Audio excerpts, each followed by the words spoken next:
Mic सुरू होतात पण विरोधकांचा माईक सुरू होत नाही. हे दुर्दैव आहे आणि एका सशक्त लोकशाहीमध्ये चर्चा ही झालीच पाहिजे. राज्यातील काही मटण भागामध्ये 15 ऑगस्टला चिकन आणि मटण आणि कत्तलखाने बंद ठेवण्याचा निर्णय घेण्यात आलेला आहे.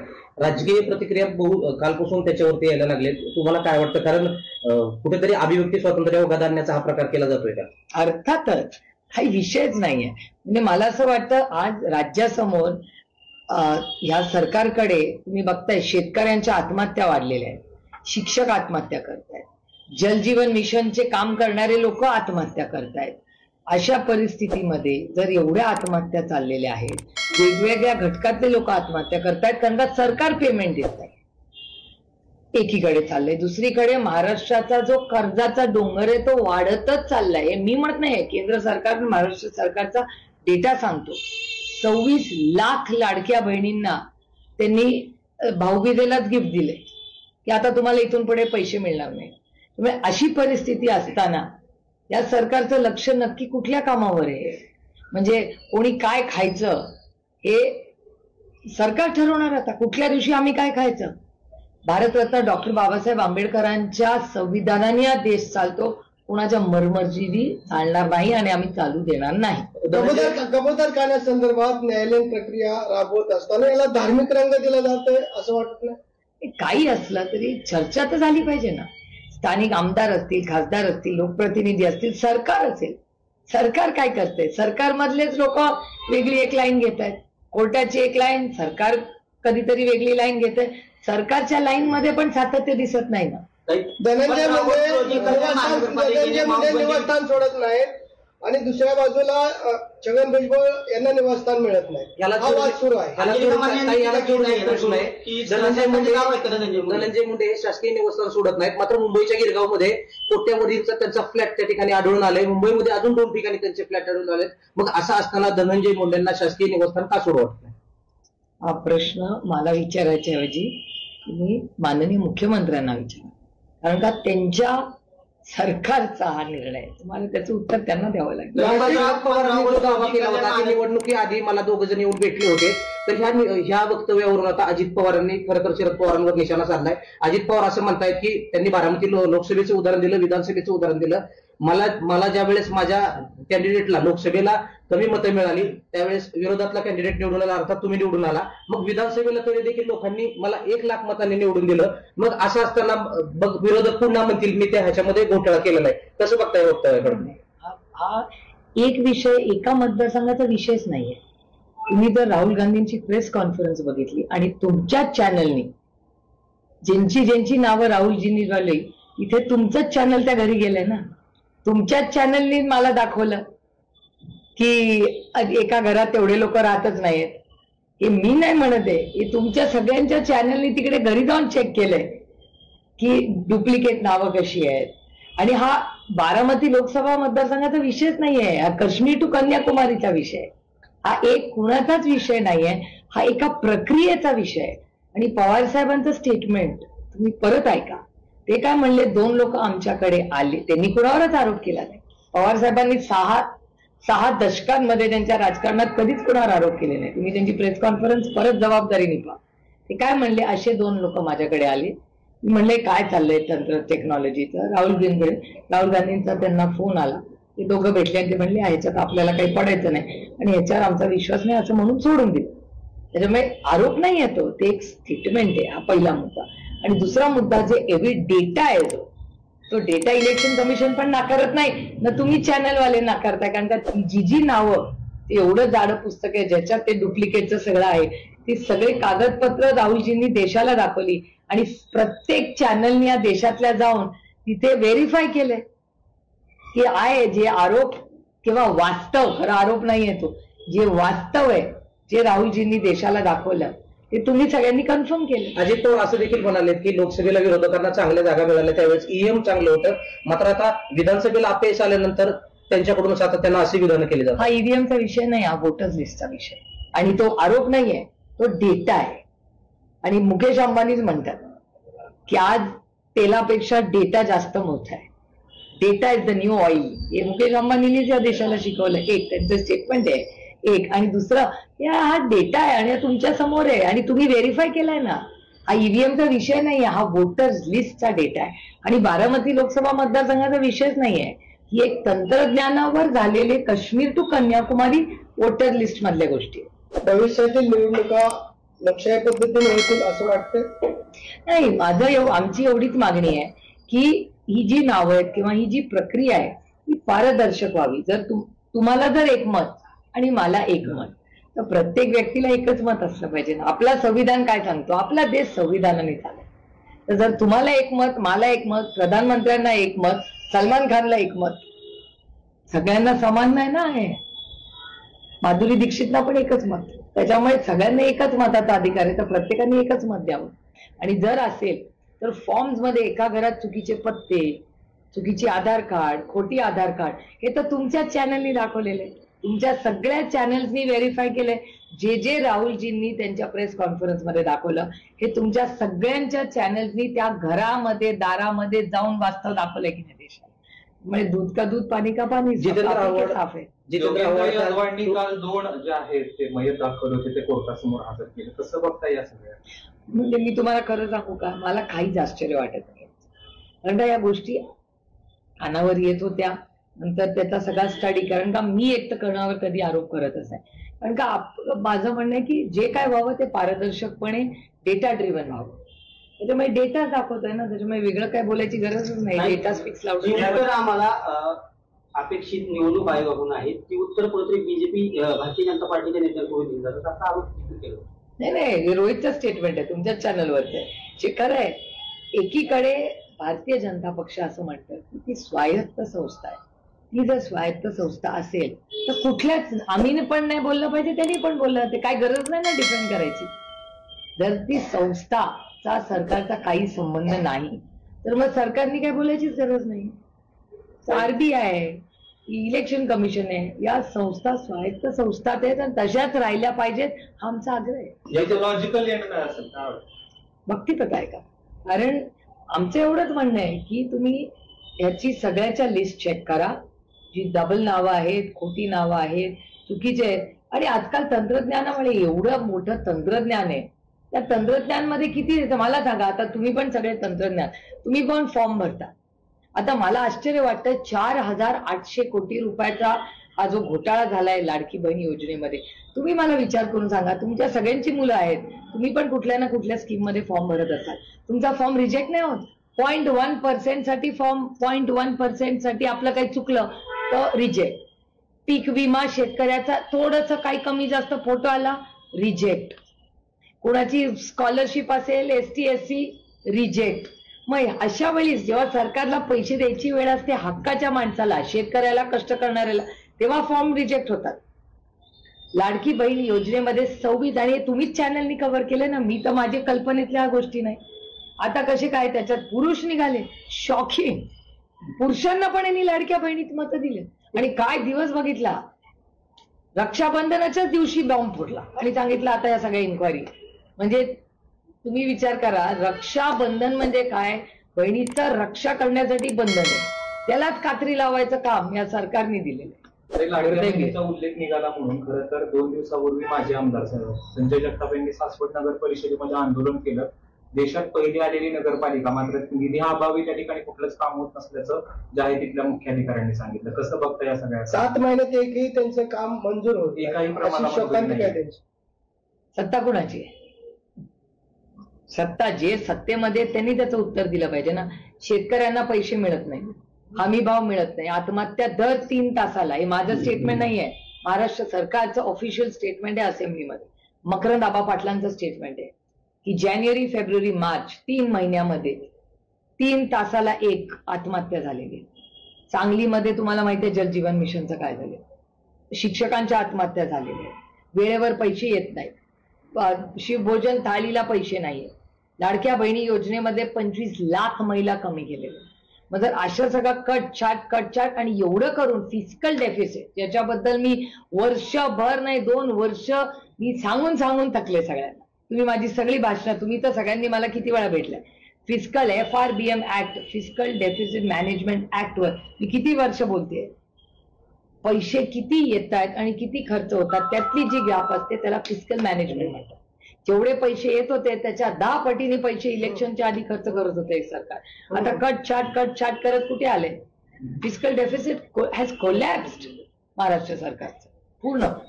खरं तर 15 ऑगस्टला जो चिकन बंदी असेल, मटन बंदी असेल, कत्तलखाने बंद असतील, यावर आता भाजपने निशाणा साधलाय. भाजप असं म्हणत आहे की 15 ऑगस्टला कत्तलखाने बंद करण्याचा निर्णय खरं तर काँग्रेसच्या काळात झाला आणि त्यावेळेस शरद पवार काँग्रेस सोबत होते. त्यामुळे आता त्यांनी या सगळ्या गोष्टीवरती लक्ष हे करून विरोधकांनी जाणीवपूर्वक ह्याचं राजकारण करू नये. खरं तर हा निर्णय शरद पवारांच्या काळात झालेला आहे. शरद पवार या राज्याचे मुख्यमंत्री कुठल्या वर्षी? 95 नंतर 2005, 2015, 30 वर्षापूर्वी, 30 वर्षाची उणी किती दिवस काढत बसला? स्वतः घ्या ना जबाबदारी. 30 वर्षापूर्वी एक तर निर्णय झाला का नाही, मला माझा विश्वासच नाही त्याच्यावर. कारण का आदरणीय पवार साहेब असल्यामध्ये राजकारणात कधी केलं नाही. आणि समजा आता जे काय बीजेपी म्हणते, काय प्रॉब्लेम? बीजेपीला स्वतःचा काय अजेंडा राहिलाच नाही बोलायचा स्वतःचा. त्याच्यामुळे मग पंडित जवाहरलाल नेहरूंची चुका काढत बसा, त्याच्यानंतर इंदिराजी, राजीवजी, मनमोहन सिंगजी आणि काँग्रेसचं काहीतरी बोलायचं, आणि त्यानंतर आदरणीय पवार साहेबांवर टीका करायची. आता 30 वर्षापूर्वी आदरणीय पवार साहेब मुख्यमंत्री होते. मग गेल्या 30 वर्षामध्ये काय काय राज्यात झालं याचे पण हिशोब काढूया ना आपण. संजय राऊत असं म्हणतात की देवेंद्र फडणवीस यांना सूचना आल्या की शिंदे आणि सहकाऱ्यांना गांभीर्याने घेऊ नका, म्हणून हा सर्व चाललेला खटाटोप काय सांगता येत नाही बाई. का सांगू? माझी कोणाची भेटच नाही, कारण का कोणी नाहीच आहे ना. पार्लमेंटमध्ये कोणी भेटलं मला यावेळी त्यांच्यापैकी. आणि तुमच्याच चॅनलवर मी पाहिलं की शिंदे साहेब काश्मीरला गेले. आणि मला वाटतं ते भरत गोगावले पण कॅबिनेटला होते, त्यांचे काही लोक, ते कोण दिल्लीला होते, काय होते, मला काही दिल्ली दिसले नाही ते कोणी, पण माहिती नाही ते कुठे आहेत. त्याच्यामुळे हे सगळं तुमच्या चॅनलवरच कळतो. आम्ही आमच्या कामात इतके. तुळजाभवानीच्या शिखरावरून वाद सुरू झालेला आहे. आज पुरातत्व विभागाचा अहवाल सादर होणार आहे की खरंच या म्हणजे शिखर पाडण्याला विरोध होतोय. रिनिवेशन होते. मला असं वाटतं स्थानिक लोक, तिथले जे स्थानिक लोक आहेत, विभाग, आणि हा सगळ्या राज्याचा नाही देशाच्या आस्थेचा विषय. त्याच्यामुळे माननीय मुख्यमंत्र्यांनी याच्यात लक्ष घातलं पाहिजे आणि माननीय मुख्यमंत्र्यांनी इथल्या सगळ्या लोकांना एकत्र घेऊन चर्चा करून याच्यातून मार्ग काढला पाहिजे. देवेंद्र फडणवीस मराठ्यांचं आंदोलन दडपतायत असा आरोप जरांगे करतायत. मुंबईच्या आंदोलनाने तिकट कारस्थान करून ते करण्याचा प्रयत्न करतात, असं मत आहे. ही लोकशाही आहे. लोकांना मन मोकळं करायचा अधिकार आहे. त्यांचे काही अनुभव असतील, मला नाही माहिती. खरं तर जी ओबीसी मंडल यात्रा सुरू झाली, या यात्रेहून आता ओबीसी नेत्यांनी टीका केली. ओबीसींना येण्यात काढायचं काम शरद पवारांनी करू नये असं त्यांनी म्हटलं. त्यांना भुजबळ साहेबांचं स्टेटमेंट पाठवण्यात एकाच बाजूला आहे. विकासाची कामे करण्याऐवजी लोक टीव्हीवर जास्त बोलतात असा आरोप जे आहे ते अजितदादांनी केलेला आहे. कशावर बोलतात? टीव्हीवर जास्त बोलतात. आता तो तुमचा व्यवस्था आहे, तुम्हीच ठरवा काय. बारामतीत जो अपघात घडलाय त्यानंतर आपल्या प्रशासनाला काय सूचना असणार आहे? नाही, बारामतीत आज म्हटलं मी आजच वेळ मागितली होती, पण ते जागेवर नाही आहेत अधिकारी, पोलीस यंत्रणा पण आणि ऍडमिनिस्ट्रेशन पण, की बारामतीमध्ये कुठेही डेव्हलपमेंट झाली की ऍक्सिडेंट वाढतात. बारामतीत एकट्या जशी नाही, हायवेजवर होतात, सगळीकडे होतात. आपण सगळ्यांनी पूर्णपणे ह्याच्यात जातीने लक्ष घातलं पाहिजे. स्पीड ब्रेकर्स वाढवले पाहिजेत आणि सायनेजेस वाढवले पाहिजेत. आणि स्पीड ब्रेकर्स तर तातडीने, मला सांगितलं होतं प्रशासनाने की आम्ही या आठवड्यात स्पीड ब्रेकर करू.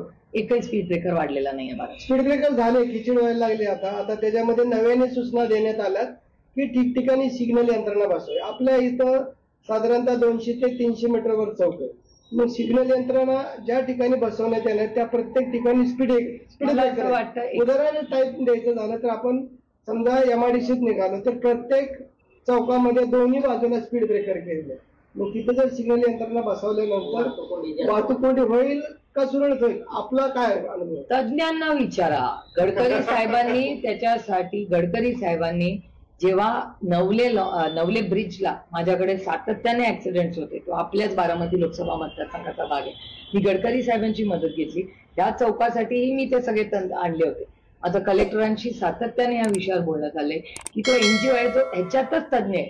की जे ऍक्सिडेंट, ज्याला ब्लाइंड स्पॉट्स म्हणतात इंग्रजीमध्ये, ट्रॅफिकच्या भाषेमध्ये, त्या ब्लाइंड स्पॉट्स मध्ये जिथे ऍक्सिडेंट्स होतात तिथे काय करता येईल? एखादा आरसा लावता येतो, तिथे सिग्नल लावता येतो, तिथे रमलस करतात. आम्ही सगळीकडे स्पीड ब्रेकर नाही केले नवले लॉन्चला, तिथे रमलस केले. ते छोटे छोटे असतात बघा, त्या रमलसनी हळूहळू स्पीड कमी होते. आणि आता म्हणजे मला अभिमान वाटतो आणि मी जाहीरपणे त्याच्यासाठी गडकरी साहेबांचे आभार मानते की सगळ्यांची, म्हणजे जे ड्रायव्हर्स आहेत, सगळे चालक आहेत, त्यांचंही सहकार्य झालं, स्पीड कमी झाली.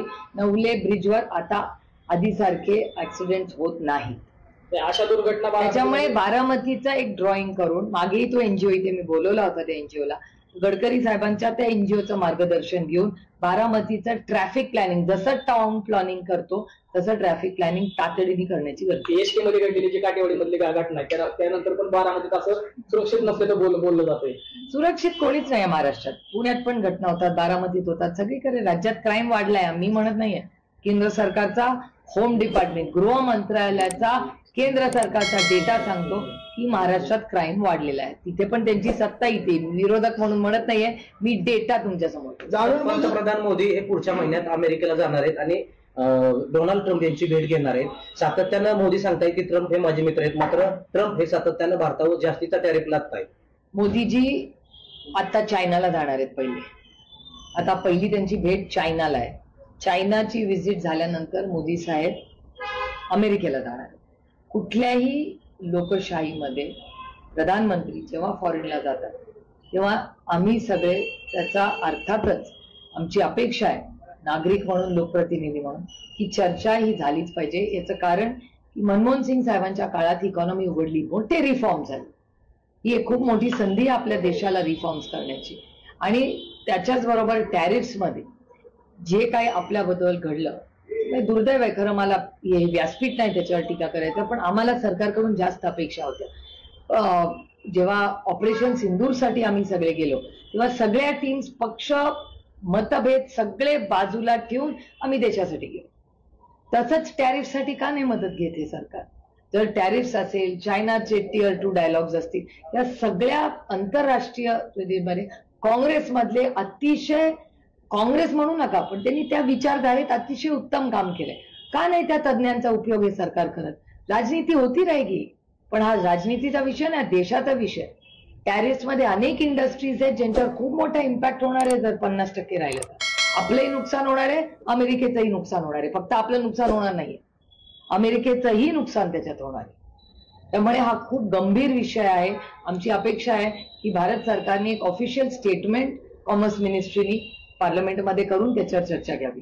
छगन भुजबळ यांचं गोंदिया जिल्ह्यामध्ये झेंडावंदनासाठी नाव डिक्लेअर करण्यात आलं. परंतु छगन भुजबळ म्हणतात मी नाशिक सोडून गोंदियाला का जाऊ? खरंच आहे, भुजबळ साहेबांना गोंदियाला पाठवत आहेत. एवढे सिनियर मोठे नेते आहेत आपल्या राज्याचे, ते बरोबर आहे तुमचं. सिनियरिटी वाईज भुजबळ साहेबांनी नाशिकलाच करायला पाहिजे, अगदी बरोबर आहे त्यांचं. आणि एवढ्या वयाचा, अनुभवाचा उपमुख्यमंत्री राहिलेले ते राज्याचे, खूप मोठा अनुभव आहे भुजबळ साहेबांचा, अगदी बरोबर आहे. भुजबळ साहेबांनी नाशिकलाच केलं पाहिजे झेंडावंदन. रायगडचं पालकमंत्री पद हे अद्यापही प्रलंबित आहे.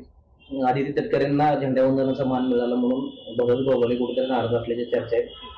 गिरीश महाजनांना त्या ठिकाणी संधी देण्यात येणार, तो आता त्यांचा अंतर्गत प्रश्न आहे. पण माझं म्हणणं आहे भुजबळ साहेबांना नाशिकचं द्यायला पाहिजे का, तर अर्थातच सिनियरिटी मध्ये द्यायला पाहिजे असं माझं म्हणणं. एकंदरीत राज्य सरकार हे 3 पक्षांचं आहे, ठीक आहे. कसं बघताय 3 पक्षांकडे, विरोधक म्हणून आणि महाराष्ट्राचा विरोधक म्हणून नाही. मला एकाच गोष्टीचं दुःख होतं की एवढं मोठं मॅन्डेट या सरकारला दिलं, एवढं मोठं मॅन्डेट, तर काम करायच्या ऐवजी स्टेटमेंट. आणि महाराष्ट्रात प्रगती काय झाली? नोव्हेंबर मध्ये यांचं सरकार आलं, आपण ऑगस्ट मध्ये बसलोय. मला सांगा ना, 5 मोठी या सरकारने केलेली कामं सांगा ना. कमी केलेल्याची लिस्ट मी 50ची तुम्हाला देऊ शकतो. पण गेल्या 8-9 महिन्यामध्ये महाराष्ट्रामध्ये कुठली क्रांती घडली एवढं मोठं झालं? शेतकऱ्यांच्या आत्महत्या वाढल्या, शिक्षकांची मोठी आंदोलनं झाली, आत्महत्या झाल्या. त्यानंतर जलजीवन मिशनचं अतिशय म्हणजे वर्स्ट इम्प्लिमेंटेशन या राज्यात झालेले. मी म्हणत नाही, तुमच्या सगळ्या चॅनल्सनी दाखवले, आरोप नाहीये, वास्तव आहे. मी स्वतः त्या कार्यक्रमासाठी खूप, आम्ही सगळ्या खासदारांनी प्रयत्न केले की निधी आला पाहिजे. शिक्षणात तीच परिस्थिती, इन्फ्रास्ट्रक्चर यांना मोठे मोठे रस्ते कॉन्ट्रॅक्टचे पाहिजेत. लाडकी बहीण योजनेमध्ये एवढा हजारो कोटी रुपये पुरुषांना पण घातलं त्या लिस्टमध्ये. म्हणजे काय म्हणजे असं प्रशासन मी महाराष्ट्र सरकारमध्ये आजपर्यंत कधीही बघितलं नाही. मायनॉरिटी गव्हर्नमेंट असू दे, फुल मेरिट, पण असा जो सावळा गोंधळ, कोण कोणाला थोबाडीत मारतंय, कोण कुठे पत्ते खेळतंय आहे, म्हणजे महाराष्ट्राचं इतकं हसं करून ठेवलंय या महाराष्ट्र सरकारने. आणि केंद्रात सगळेच बोलतात, त्यांचे पण मंत्री बोलतात पुण्यावर आहे महाराष्ट्र में, वहां तो सब ताश खेळ रहे. बारामती लोकसभामध्ये प्रवीण माने असतील किंवा संग्राम थोपटे असतील, संजय जगताप असतील, भारतीय जनता पार्टीत मोठ्या प्रमाणात प्रवेश होताना दिसत आहे. कसं बघता तुम्ही? नाही बघा, एका लोकशाहीमध्ये लोक त्यांचे निर्णय घेत असतात. त्यामुळे ह्या सगळ्यांनी भारतीय जनता पक्षामध्ये प्रवेश घेतलेला आहे, तर तो त्यांचा निर्णय आहे. त्याच्यामुळे त्याला काय म्हणजे त्यांना शुभेच्छा आहेत माझ्या, कारण का कधी ना कधी आम्ही एकत्र काम केलंय हे मी कधीच विसरणार नाही. आणि माझ्या 4 इलेक्शनला त्या सगळ्यांनी खूप मला मदत केली, हे मी आयुष्यभर विसर. काँग्रेसचे विजय वडेट्टीवार यांनी 1,13,000 नारा पुढील निवडणुकीच्या पार्श्वभूमीवर केलेलं, तसं बघताय? हो, तुम्हाला आठवत असेल राष्ट्रवादी काँग्रेस आणि काँग्रेस एकत्र असताना जिल्हा परिषद, कॉर्पोरेशन आम्ही वेगळेच लढायचो. सगळ्या याचे इलेक्शन काय असणार आहे? नाही, आम्ही चर्चा करून करणार. आम्ही चर्चेशिवाय कधीच स्टेटमेंट करत. काही पुन्हा एकदा माझा तोच प्रश्न, आपण बघितले की सण समारंभ आल्यानंतर 2 समाजामध्ये तेढ निर्माण झाले पाहिजेत. कधी नव्हे हा निर्णय घेण्यात आला की 15 ऑगस्टला मांस आणि जे मटण कापण्यावर बंदी घालण्यात आलेली, जाणून बुजून घालण्यात आली का ठरवून केलेले षडयंत्र? नाही, खूप दुर्दैव आहे, कारण का महाराष्ट्राच्या समोर खूप मोठी आव्हान आहे. महाराष्ट्राची आर्थिक परिस्थिती अतिशय अडचणीत, ते विषय महत्वाचे ते आहेत. कोण काय खातं ह्याच्यावर कोण नियंत्रण ठेवणार हो, आणि कशासाठी? कधीच आपल्या संस्कृतीत हे बसलेलं नाही. ज्याला जे खायचंय, ज्या दिवशी खायचंय तुझं तू बघ ना बाबा. आता त्याच्यात पण सरकार लक्ष घालत बसणार. आणि याच्यामुळे दुर्दैव आहे की ह्या विषयांमध्ये लक्ष घालण्यापेक्षा या सरकारने लाडक्या बहीण योजनेमध्ये जो मोठा घोटाळा झालाय तो पारदर्शकपणे आपल्याला राज्याला सांगितला पाहिजे. शेतकऱ्यांच्या दर 3 तासाला 1 शेतकऱ्याची आत्महत्या होते, ह्याच्यात काय करताय सांगा? आमच्या शेतकऱ्यांना हमी भाव द्या. जलजीवन मिशनचं काम, ज्याचा एवढा मोठा घोटाळा झालाय ते नीट करा, हे सगळं करायला पाहिजे या सरकार. आणि हे नको त्या विषयांमध्ये डायव्हर्ट करून लक्ष नाही या सरकारचे. दुर्दैव आहे की एवढं मोठं मतदान या सरकारला मिळालं, पण 8 महिन्यात काय मोठी क्रांती केली या सरकारने? शून्य. खरं तर ताई, भाजपचं गेल्या अनेक वर्षांपासून मिशन बारामती लोकसभा हे स्वप्न आहे. आता लोकसभा जिंकण्यासाठी भाजपनं खरं तर अनेक दिग्गज नेते ज्यांनी तुमच्यासोबत काम केलंय त्यांना आपल्या ताब्यात घेतलेलं आहे. तुम्हाला वाटतंय का की येणाऱ्या कालावधीमध्ये भाजप बारामती लोकसभा काबीज करण्याच्या तयारीने या सगळ्या त्यांनी गोष्टी केलेल्या? प्रत्येक जण आपले सीट वाढवायला प्रयत्न करतच ना. लोकशाहीमध्ये त्याच्यात गैर काय? ताई, आपण दिल्लीमध्ये नरेंद्र मोदी यांची भेट घेतली, त्यांचा सन्मान केला, नंतर सोनियांना देखील नाही, पहिलं मी खडगेजींना भेटले सकाळी 10 वाजता. अशा सर्व पद्धतीने आपण सर्वांची गाठीभेटी घेतल्या. एवढ्या 8-10 दिवसामध्ये काय नवीन बदल होतील अशी अनेकांना शंका आहे. काय होईल? एक तर मी दिल्लीला जेव्हा जाते तेव्हा प्रत्येक मंत्र्याला भेटते, कारण का बारामती लोकसभा मतदारसंघ आणि महाराष्ट्राची अनेक कामं प्रलंबित असतात. आणि मी प्रत्येक फोटो टाकते. ऑपरेशन सिंदूरला माननीय प्रधानमंत्र्यांचा मनाचा मोठेपणा होता की आम्ही विरोधक असलं तरी आम्हाला पाठवलं, नुसतं पाठवलं नाही, आम्हाला लीड करायची संधी दिली. त्यामुळे तो विश्वास माननीय प्रधानमंत्र्यांनी टाकला. त्याचे आभार मानण्यासाठी मीही गेले, कन्नीमोळीही जाऊन आल्या, प्रियांका चतुर्वेदीही जाऊन आल्या. आम्हाला म्हणजे मी स्वतःच माननीय प्रधानमंत्र्यांची वेळ मागितली होती आणि सविस्तर चर्चा करायची संधी मिळाली. त्याबरोबर 1 नेशन 1 इलेक्शन या कमिटीवर आहे मी, प्लस इन्कम टॅक्सचं बिल जे आता आलंय त्याही सिलेक्ट कमिटीवर मला काम करायची संधी मिळाली. त्यामुळे ह्या सगळ्यावर सविस्तर आदरणीय प्रधानमंत्र्यांना त्याचे आमचे काही अनुभव आहेत काय हे सांगण्याची संधी त्या वेळेत मला मिळाली. खडगेजींबरोबर माझी रोजच भेट होते, कारण का पार्लमेंटमध्ये काय स्ट्रॅटेजी करायची. आणि माननीय सोनियाजींना हँडलूमची फार आवड आहे आणि महाराष्ट्र आणि त्यांना कधी बघा त्यांनी भारतातल्या अतिशय चांगल्या जे म्हणजे त्याला आपण विवर्स म्हणू त्यांना नेहमीच त्यांनी खूप मोठी संधी दिलेली आहे. त्यामुळे पैठणी आणि वर्ल्ड हँडलूम डे म्हणून या सगळ्यांची गाठीभेटी त्या दिवशी घेतली. आणि वर्ल्ड हँडलूम आपल्या पैठणी साडीला अजून आपल्याला राष्ट्रीय पातळी आणि आंतरराष्ट्रीय पातळीवर आपण आपल्या पैठणीची एक वेगळी ओळख देऊन तिला इंटरनॅशनल लेवलला कसं नेऊ शकतो, तिथल्या व्हिवर्सला काय संधी देऊ शकतो, याच्यासाठी त्या सगळ्यांच्या मी भेटी त्या दिवशी घेतल्या. आपल्याला 9 ते 10 वेळा संसद रत्न पुरस्कार मिळालेला आहे, परंतु आपण पाहतोय की कोविड नंतर जे रेल्वेच्या सुविधा होत्या की ज्येष्ठ नागरिकांसाठी आणि जे अधिस्वीकृती पत्रकार असतील यांना 50% सवलत होती, परंतु या सर्व सवलती बंद केलेल्या आहेत. या बाबतीत आपण आवाज उठवणार आहात? नाही, माझी अश्विनी वैष्णवांची दर सेशनला या विषयावर भेटेल. आमची विनंती आहे की तुम्ही गाडीचे थांबे वाढ, जेजुरीला असेल, दौंडला असेल. दौंडला आपलं म्हणजे आमचं सरकार असताना 150 गाड्या थांबायच्या दौंड स्टेशनला, दौंड जंक्शन म्हणायचे, मला आठवत असेल. आता जेमतेम 50-60 गाड्या थांबतात दौंडला, दौंड स्टेशनला. नीरा, जेजुरी, आमची मागणीच आहे ना, नीरा, जेजुरी, दौंड, बारामती सगळीकडे आणखीन गाड्या द्या आम्हाला. भिगवणला आणखीन गाड्या द्या, स्टॉपेजेस द्या. पण हे रेल्वे मंत्रालय म्हणतं की आम्ही सगळीकडे देशात स्टॉपेजेस कमी केले, आम्हाला एफिशियन्सी वाढवायची. तर एफिशियन्सी वाढवायची बरोबर आहे त्यांचा मुद्दा, पण दौंड सारख्या ठिकाणी, भिगवणच्या ठिकाणी, नीराला असेल, जेजुरीला असेल, तिथं थांबलं तर पाहिजेच ना. लोकांनी ट्रेन कुणासाठी आहे? तर या देशातल्या कष्ट करणाऱ्यांसाठी. त्याच्यामुळे थांबे असलेच पाहिजेत. ती विमान नाहीये, ती ट्रेन आहे. गरीब रथ करा. माझा काही विरोध नाही त्यांच्या त्या नवीन जोरात जाते त्या ट्रेनला, काय त्याचं नाव आहे, वंदे भारतला माझा विरोध नाही. जरूर वंदे भारत करा, पण प्रत्येक वंदे भारत बरोबर 5 गरीब रथ तरी ठेवा देश कष्ट करणाऱ्यांचा. तर ते करा. त्याच्यानंतर ज्येष्ठ नागरिकांसाठी या सगळ्या ज्या सवलती आहेत या सातत्याने आम्ही मागतोय. सगळेच म्हणजे भारतीय जनता पक्षाचे पण लोक म्हणतात की द्या, ते अधिकार आहे तुमचा. ते म्हणतात आमच्या फायनान्समध्ये बसत नाही. असं होत नाही.